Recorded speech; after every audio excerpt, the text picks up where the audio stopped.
musician, singer, director, and Dr. Horrible. Neil Patrick Harris is best known for his roles as Barney Stinson in the sitcom How I Met Your Mother. They know. I'm just bragging about you guys. It's what I do. And as the iconic and beloved Doogie Howser, MD. He has also appeared in several films, such as the Harold and Kumar film series, The Smurfs, and most recently, Gone Girl. Not only has he hosted award shows like the Emmy and Tony Awards, but he's won them as well, including for the Tony for Best Actor and a musical for Hedwig and the Angry. Alright, so this is why it is so fitting to have John Cameron Mitchell, writer and star of the Obie Award-winning first production of Hedwig and the Angry Inch, join the conversation. He also directed and starred in the feature film version, which he won Best Director at for the Sundance Film Festival. His directing credits, include the films Rabbit Hole and Short Bus. We are here tonight to celebrate the release of the revolutionary interactive biography of Neil Patrick Harris, Choose Your Own Autobiography. Without further ado, let's get started.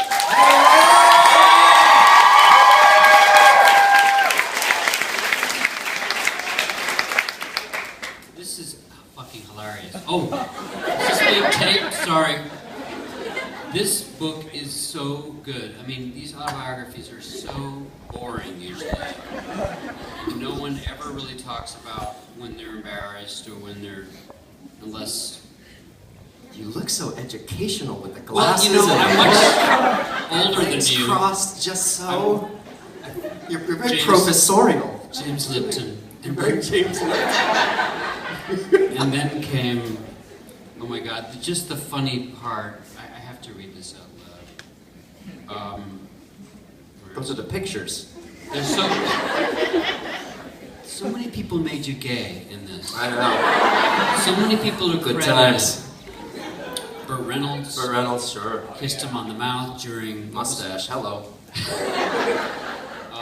Penn Jillette. Penn Jillette claims he made me gay. Yeah, because he taught me about the musical Assassins and took me to his apartment and showed me his pickle light. Which is oddly not a euphemism. It's an actual pickle light. It's actually a pickle light. There's testimonials throughout the book. Indeed. It's got the choose your adventure structure, meaning you can... Do you want to describe how that came about? Sure, John. I had been approached about doing a memoir a few times, and it just seemed weird and Too soon? a little premature. And I just didn't really feel like my life had been structured and had happened in a way that had big overall arcs of things that I had learned, like places I had started and then places I had wound up. My life has been this crazy, awesome book of crazy chapters, for real, that have happened. But whether they be growing up in small town New Mexico and what that world was like, whether it be being plucked out of that randomness and obscurity and then be placed in sort of a television world and what that world is like, and then sort of growing up into an adult, and then theater and Rent and Dr. Horrible. It was just all these random chapters. And so I wasn't sure how in the world one would turn that into a book or a memoir that made sense. And then I was reflecting back with a friend on a couch, my friend Tom Solomon, and we were sitting there and I just thought, oh wow, this is a great idea. I've got it, Tom.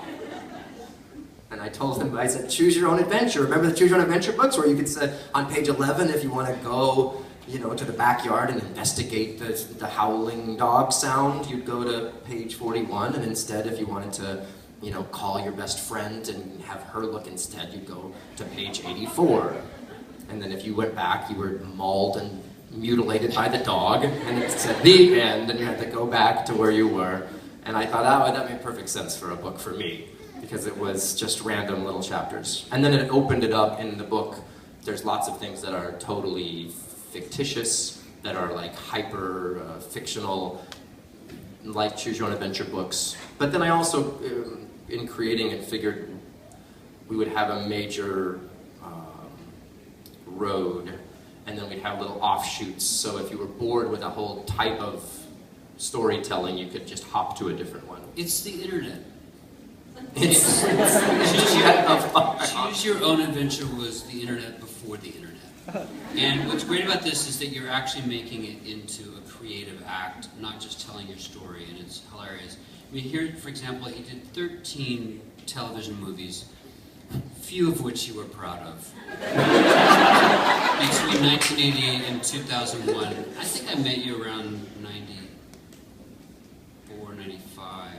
No, 90, it was Secret Garden. Yeah.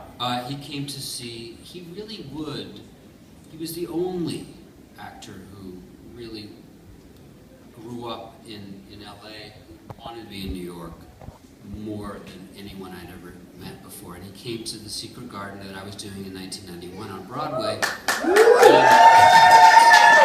Winters are melting, here's a fine spring morn.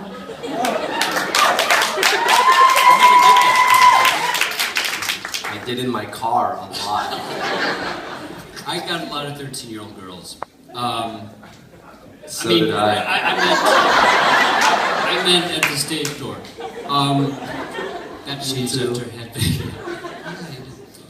But he came to the show and we met, and I guess I didn't remember this, but he said, "Why don't you stand backstage during the show and watch it happen?" And he found a little corner behind the proscenium and watched all the mechanical birds and things go by, and Mandy Patinkin, and it was kind of.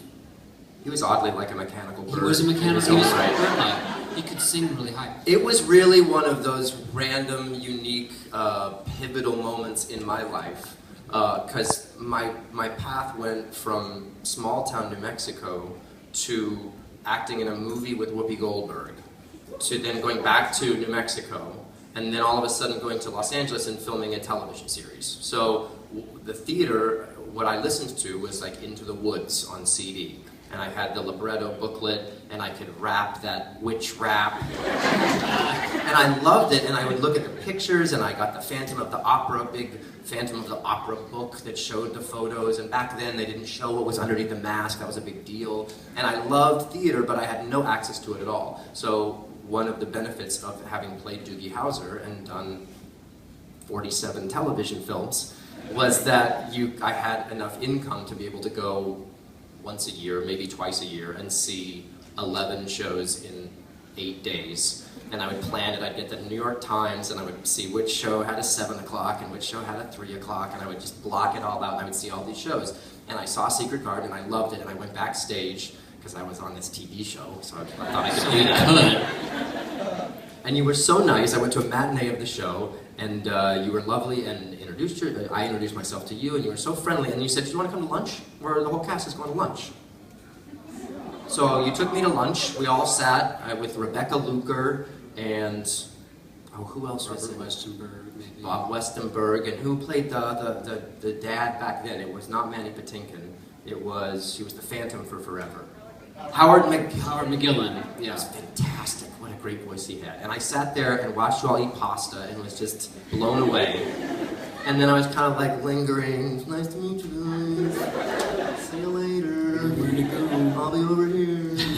And then you said, "Hey, would you want to, are you seeing an evening show?" And I said, "No." And he said, "Well, why don't you come backstage, stand in the wings, and watch the whole show from the side after having seen it." And Secret Garden was a big show with big sets and all these amazing effects. And so I was just like really appreciative to be able to see the process of it all. I'm a big process whore. I remember him hiding in a corner. He was in a corner. He loves the mechanics. Like in the book, you get the feeling that someone is interested in every corner of the way things are made creatively, and just as happy to see behind the flat and how it's held up as how pretty it is on the outside. I do. I think a lot of people love that. I mean, Noise is Off. I mean, that's a great show that you want to see behind the scenes and see how that works. But I just love the process behind how much chaos is involved in making something theatrical. And the backstage at the Secret Garden was amazing to see because there was very little wing space, and there were 4 crew guys that would take this flat piece of things with wheels on it and quickly put together like a mini set that was hanging from different places, and it was terrible. And they'd grab a chair, and it was all chaos, and someone would sit on it, and then they'd put a thing on it, and it would slowly wheel out just right before, and then once it wheeled out, it was just like heaven. And then they performed, and it was glorious, and it came floating back, and then they ripped it apart, and they threw it up, and they grabbed something else, and I think that's like a magic show, and magic's my jam. So. And excitingly, the Belasco Theater, where he performed in Hedwig and made, which is kind of the odd duck theater in Broadway. It's like nobody really wants to be there because it's off the beaten track, and it was perfect for us. But there's a huge cavern underneath the stage, which is now a kind of a lounge, and that was built for Harry Houdini to make his elephants disappear. And he made his balls disappear during the show. There's something called, you want to explain what a drag queen is? I tuck them up. It's a drag thing. You retract. You reverse nature, if you will. Another fascinating magic trick, this. He made two Part elephants of disappear. the tucking process is your testicles are normally below your wiener. In this process, you can take each testicle and pop them up like It's a little higher pamper. in the spot where like the pubic hair is. Like tuck-on. I didn't do this by chance. I asked drag queens to like explain how it was done, and it was horrifying at first. It was awful. But then you do that, and then it frees up said wiener to go further down and tuck. So we had those black shorts at the end of the show that were made. We made them specifically to inside is a flap of fabric that was. We had to test all kinds of different stretchiness. It's like an On the artificial hymen On the that brings you back to a certain place in your Okay. life. It had two bra clips that hooked into the back.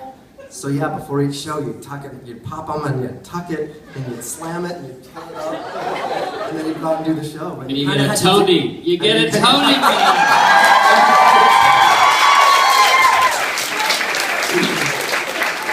You know, Good times. there's something about working in LA in the business that he grew up in. And by the way, I was happy to notice that you discovered magic in a shop that was a block away from my high school, Wow. St. Pius X, Yeah. in Albuquerque, next to Windrock, between Windrock and Coronado.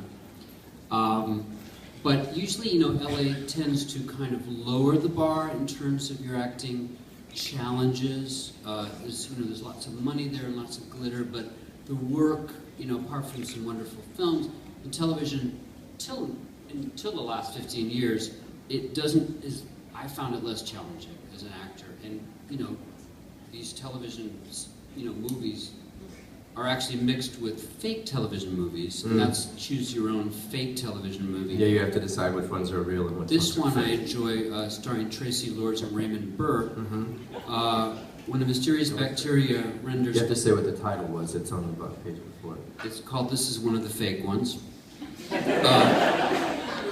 But when a mysterious bacteria renders all of Connecticut's children lactose intolerant, a down-on-his-luck rodeo clown teams up with a beautiful endocrinologist in one last desperate attempt to keep the Nutmeg State's most vulnerable citizens milk safe.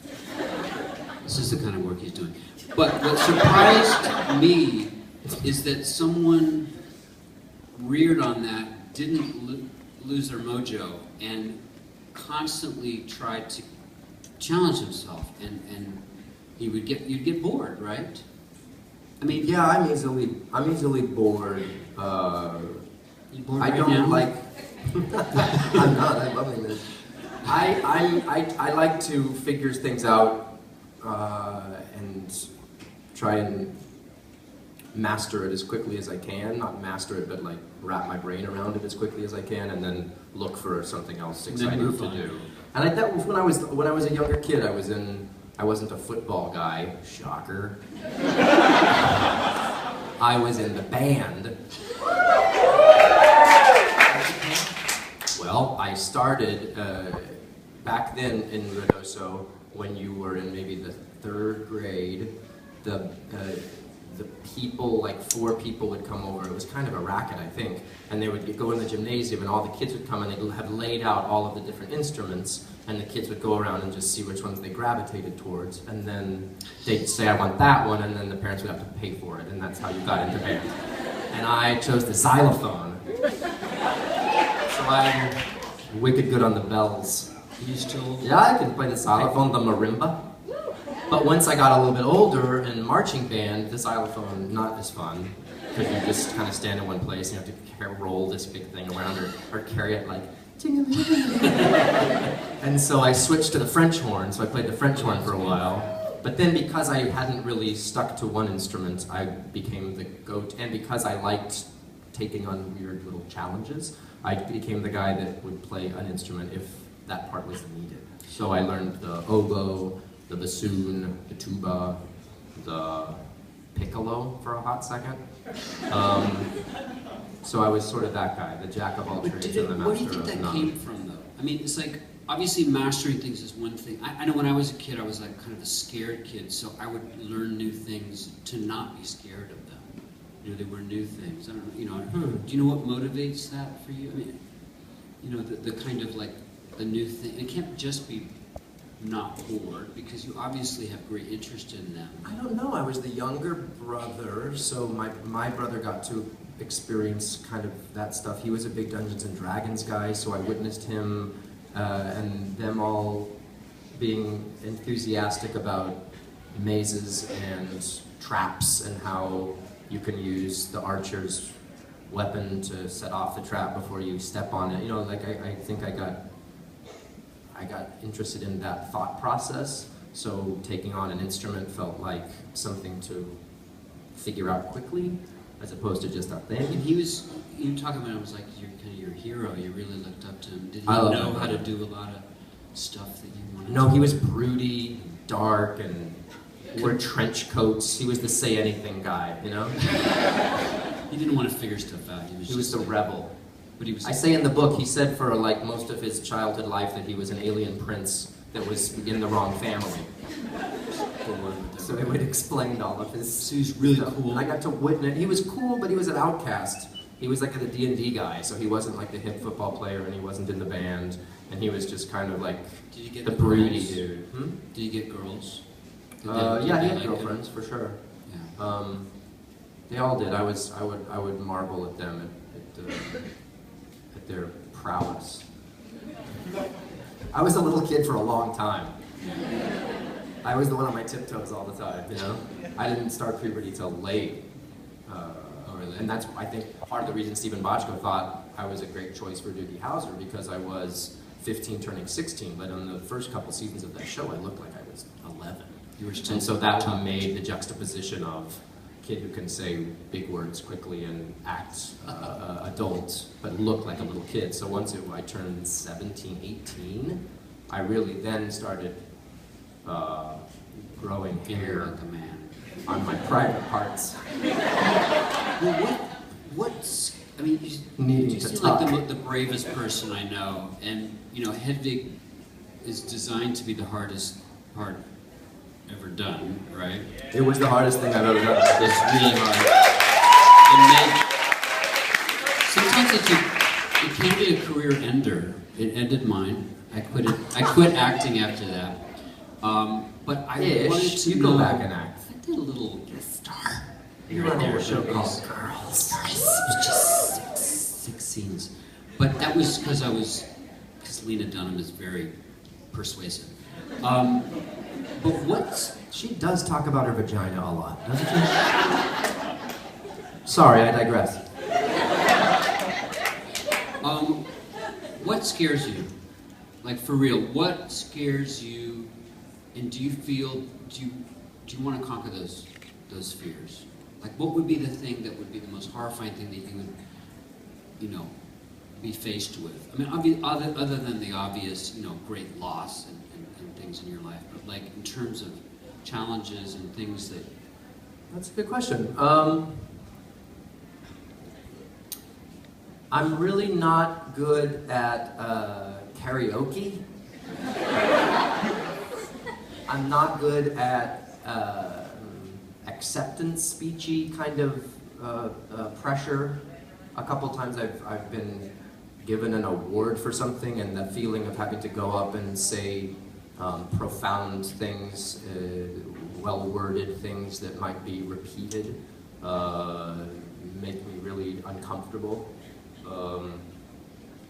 I really don't like the feeling that you've inadvertently done something wrong that upsets people. That I've had a few chapters in my life where I thought something was fun and going great, and it turns out it was offensive to someone or hurt someone's feelings really bad, and so that sort of is rug out from under you, feeling that you thought everything was fine and then you've done something wrong. I just hate that vibe. So maybe that angles towards why I want to learn things quickly and be sort of on the top of my game, or at least feeling like I'm not making an ass out of myself, early on. I mean, there was a time we both had times when we felt like we had to be closeted for our careers. I mean, you also talk about in the book about feeling just kind of asexual because you weren't really in it, you were working right away. Yeah. But like there, and certainly in the 80s, I remember I got an action movie, I was already open in New York,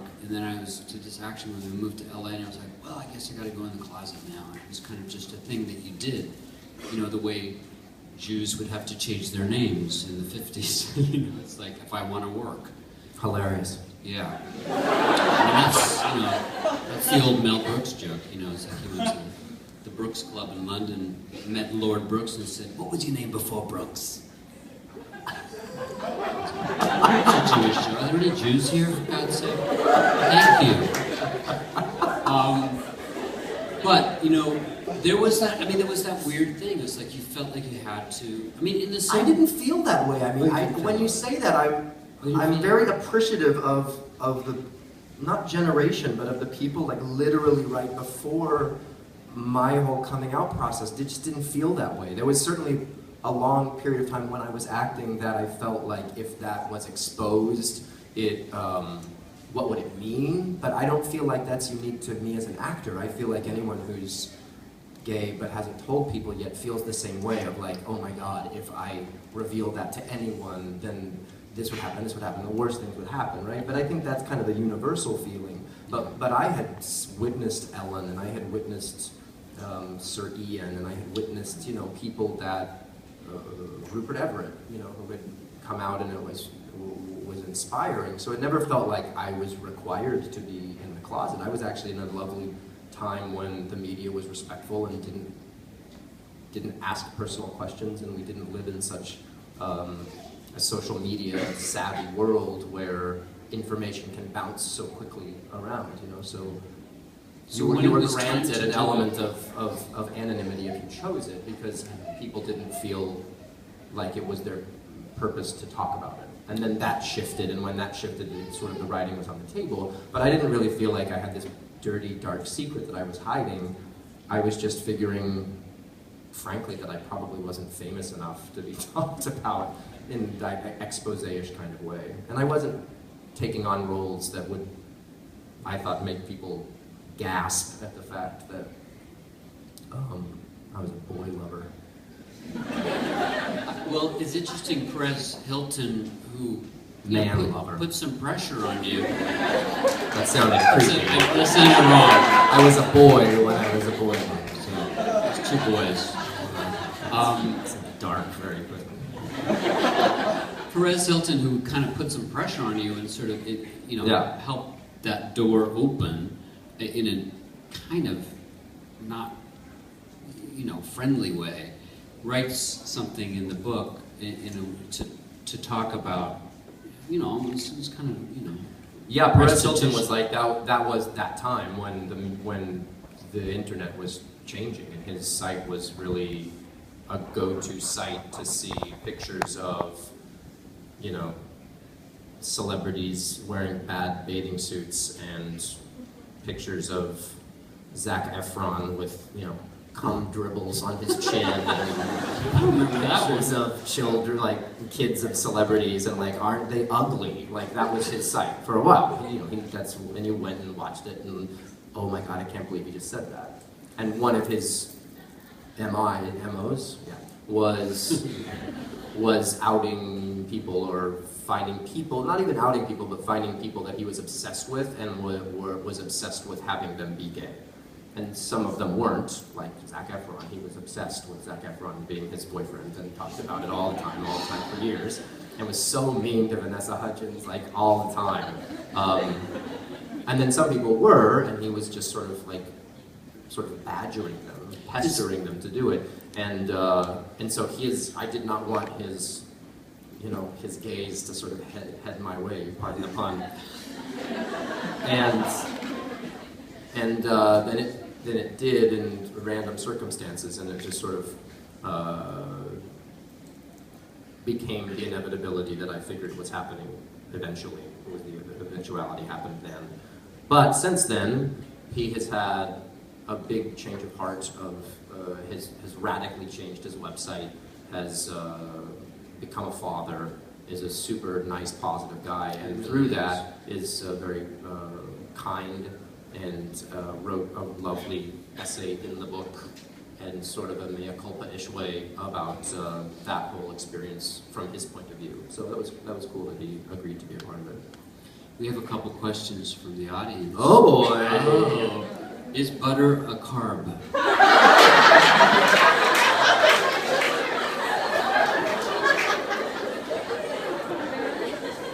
It would depend on what you're using it for, I suppose. First and foremost, you were absolutely awesome as Hedwig. Thank you for an unforgettable evening in the theater. How has that role impacted your life, and what do you know now that you didn't know before? I think when you say it's the hardest role, I really think it's the hardest role, not only just the amount of work that's required every performance, because it's just monologue the whole time, plus singing hardcore, like gravelly, angry rock and roll, punk rock and roll, which is hard for the voice, plus the physicality of wearing the heels and all of the guys that you have on, plus the accent, and then you have to also overcome the audience, and you have to deal with improvisation and every show being different and unruly crowds, so you have that part of your brain working at the same time, and then through it, I had my own personal, concerns about would I be believable this way, and would I be too believable this way, and I'd never walked in heels before, and all of it felt very foreign to me, and so I assumed that by taking it on, I would be able to overcome those kind of internal hurdles that were kind of holding me back, holding me in a position where I was overly concerned about how I crossed my legs, or how I sat, or how I stood. Just weird isms that were. You said that masculinity was a big deal, for an important thing to you as a girding. Not really. I aspired for masculinity because I was a late bloomer, so I think I always kind of wished that I looked a different way. But more, I wanted to be in a place of stasis. I wanted as an actor to be able to not be anything, but still. To be still, and I thought that affectation was not stasis, and so I was struggling for posture and shoulders and neck, and it in turn made me less still because felt like I was locked. The ultimate man is motionless. It's like, well, yeah, but it's weird because the ultimate man is someone who's just super comfortable with who they are as they are, right? That's what makes super straight guys that are super friendly to gay guys so fun and cool, because they're not weird. There's no weirdness. They're just like happy and content in who they are, and they can hug and kiss on the cheek, and it's not a weird, hey bro, easy, hey, they're just cool, regular people, right? And so I think through the Hedwig chapter, I got to be someone who was the complete other end of all of that I had just explained, and that whole notion of embracing those things that are unfamiliar to you is a rarity, and it's something that we as actors get to do more often than most people. Most people do that for Halloween, I guess, or some crazy random night out. But I think it's good to do that. It's oddly empowering, and you realize once you do it that how insignificant it was, and once you know, I was fully naked on stage in a Robbie Bates play in Los Angeles with Josh Radnor of all people, and it was called The Paris Letter. They did it here in New York off Broadway, and we did it in Los Angeles at the Kirk Douglas Theater. And Robbie called and asked if I'd be in this play, and I said, of course, you're Robbie Bates, I'd love to. And he said, but there's full nudity in it. And I was like, that's a thing. For the same reason, you know, like the whole idea of showing your wang to people in a non-sexual or you know, like familial way is very weird for a lot of people. And it was a hang-up. You know, I was weeks of rehearsing and like you knowing that day was gonna come, and then eventually it was happening. And then when it happened, and then every time you do the show you were naked, and it was like, there it is, and there it was, and it was fine. No one gasped in either direction. It was fine, and it was appropriate for the show, and then it just happened. And so then you get past it and you go, okay, well that wasn't as big a deal as I had thought it was. So I think a lot of our concerns in our life are self-imposed, and when you are forced in situations like Hedwig to be something that you're potentially afraid of, you realize that it's not that big a deal to all those people that are watching. I remember I'm more comfortable, I think, in my skin now, post-Hedwig, especially now that I can have hair on my body again, and gain some weight. A piece of cake after, right? I ate like 15 pieces of cake after the show. Gained a little bit back. He was like calling me fat? Skin and bone. No. I lost 21 pounds for that show. I was super skinny. How much did you get back? Maybe 12? You look great. Thanks. Everybody should try drag. It's very liberating. It also makes you kind of create a role. It makes you a writer. You know, your name, man or woman, you should try some drag. It liberated me. And it doesn't mean anything. It doesn't mean anything. It's just a part of you. It's just like you pull out some part you didn't expect. It's random. Yeah. You come up with a great name like Hell of a Bottom Carter. It's a good one. Jacqueline Hyde. Lowest common denominator. Someone is Jeffrey in the gray polo. Jeffrey in the gray Has polo. requested Hey. a high five. What up? All right. Get up here. Get up here. Is that a question though?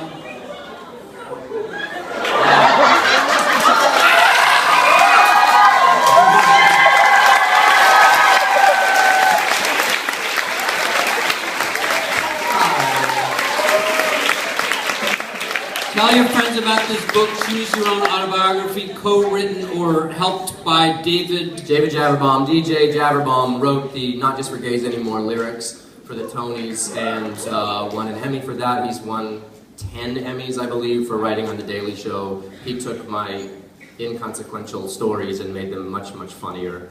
And he's great. But yeah, the book. I hope you enjoy it. It's if you get bored with its chunk, you can jump to a different section, and there's secret pages and magic tricks. And quotable gags and hilarious. When he was born, came in weighing 7 pounds 7 ounces. As it happens, that's the exact weight of an Emmy Award. Coincidence? Yes. True fact? No. Neil Patrick Harris, ladies and gentlemen.